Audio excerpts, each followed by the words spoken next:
there, YouTube. It's been a while. I meant to make a video long before this, and actually I did make a video a couple weeks ago, and then I don't know, something went wrong with it. So I'm kind of trying to remember what I said in that video so that I don't repeat myself in this one. But let me start by saying that I hope you're having really nice holidays, that it's been low in stress and what you wanted. And if the holidays are a difficult time for you, then my heart goes out to you, and I hope you can feel some compassion from me. I think we all, at some point or another, have a tender moment during the holidays. So anyway, I hope everything's been going good for you and that you're feeling yourself rested up and somewhat ready for the new year. I have some plans. I have lots of plans for this channel for the coming year, and I'm going to be sharing those.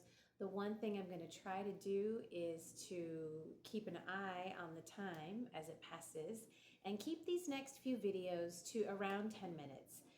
I haven't done much over that, but sometimes I get a little wordy and I try to cram everything in one video. So I'm realizing I can break up my videos and have different topics for different ones, and I don't have to fit it all into one. So I'm going to take my time, and for this video, I'm just going to give a little update on what's been going on and what I have planned for the next couple of weeks.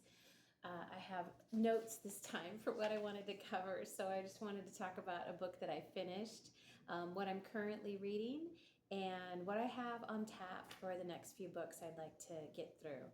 So, and then I have a whole list of ideas for things I want to do in the new year. So I'm hoping that today is December 29th of 2024, and I'm hoping that I can do a video a day for the next few days until the 1st, and then a couple of videos a week. I had these lofty plans initially of these scheduled days, and that might come to pass eventually once I get used to making these videos. But right after I started making the videos for this channel, my life just went kind of crazy, and in previous videos I've talked about some of the things that were going on, which unfortunately, one of which was the loss of a friend who was very sick and who I helped to shepherd through her last days.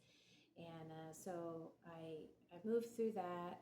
We got through her memorial, and then all of a sudden it was the holidays, and I kept thinking, I'm going to make a video, I'm going to make a video, and then I kept not making a video.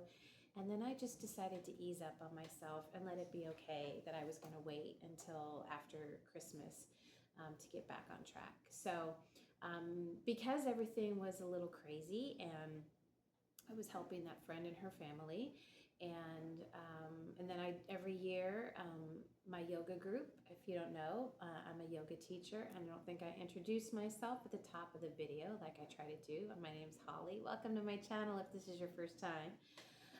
My yoga group helps me. They donate for about 6 weeks to a fund that buys presents for a whole school of children here in my town, and they're all special needs students and all their teachers, and we buy a present for all the kids, and Santa comes with me, and everybody gets a present, including the teachers and everybody that works at the school, from the bus driver to the principal. And that's another big undertaking. So I got through that too.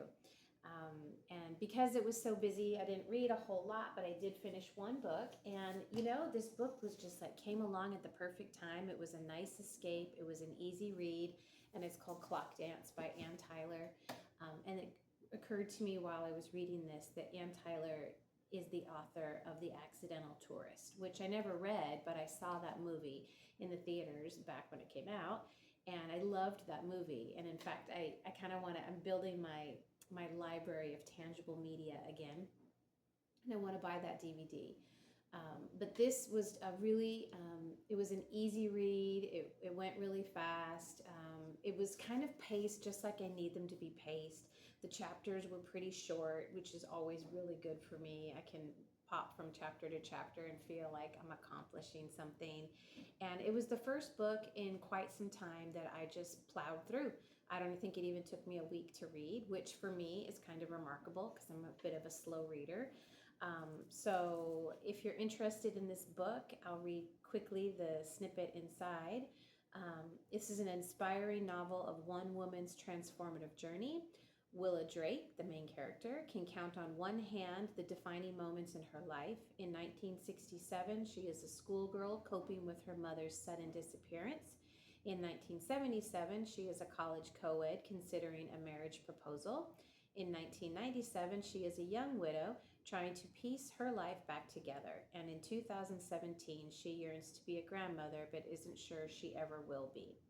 Then one day, Willow receives a startling phone call from a stranger. Without fully understanding why, she flies across the country to Baltimore to look after a young woman she's never met, her 9-year-old daughter, and their dog, Airplane, which is an inspired name. This impulsive decision will lead Willa into uncharted territory, surrounded by eccentric neighbors who treat each other like family. She finds solace and fulfillment in unexpected places. A bewitching novel of hope, self-discovery, and second chances. Clock Dance gives us AnneTyler at the height of her powers. And it was a great story. You know, there wasn't anything tricky about it. It wasn't like super thick to get through, and it kind of propelled me through some difficult weeks. I think in November is really the week that is the month in which I read this, and I think it was like a Sunday to a Friday I read it. So, and considering I don't read much except for in the mornings and the evenings, it went really fast for me. So that kind of inspired me to get back on my reading path and to jumpstart this channel. So I've been letting all that marinate over these last few weeks. But yeah, all that to say, this was a great book. And if you're looking for a kind of smooth read, she reminds me of Judy Blume. That's what it felt like when I was reading this book. And, you know, I read Judy Blume books when I was like 4th grade to, you know, maybe junior year of high school. And so it evoked kind of nice, comfy, warm feelings of reading those kinds of stories. And I don't know, it just really reminded me of Judy's writing, or maybe it just put me in the same space that I felt myself in when I was reading Judy's books.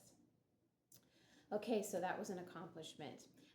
And then right now I'm reading The Witch's Heart, and I don't know how to pronounce this author's name, so I'll get it a little closer. I don't know whether that's Genevieve or Genevieve, and I'm not Gornichek, probably. It's a pretty good approximation. And I'm that much through. I think I have about 100 pages left to go. It's the book I read in the evenings. I've mentioned before that I read a book in the evening and a book in the mornings.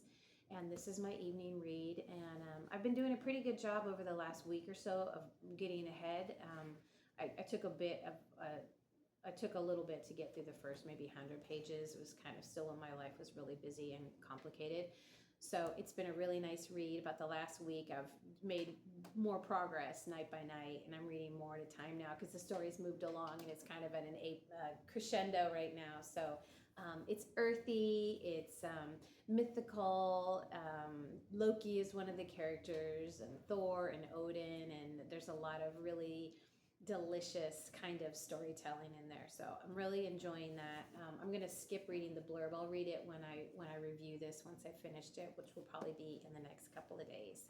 And then my morning read, I've been talking about this one for the last couple of videos because I'm still reading it, is At the Existentialist Cafe by Sarah Bakewell.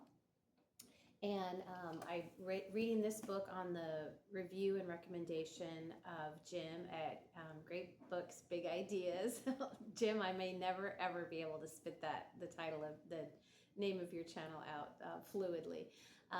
But Jim enticed me through his explanation of what this was about to pick this book up. So I got it on Thrift Books, which is where I get almost all my books.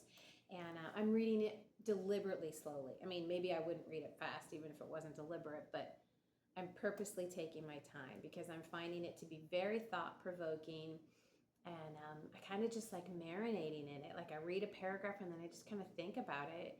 And I've never read about existentialists. I've never read any books on existentialism.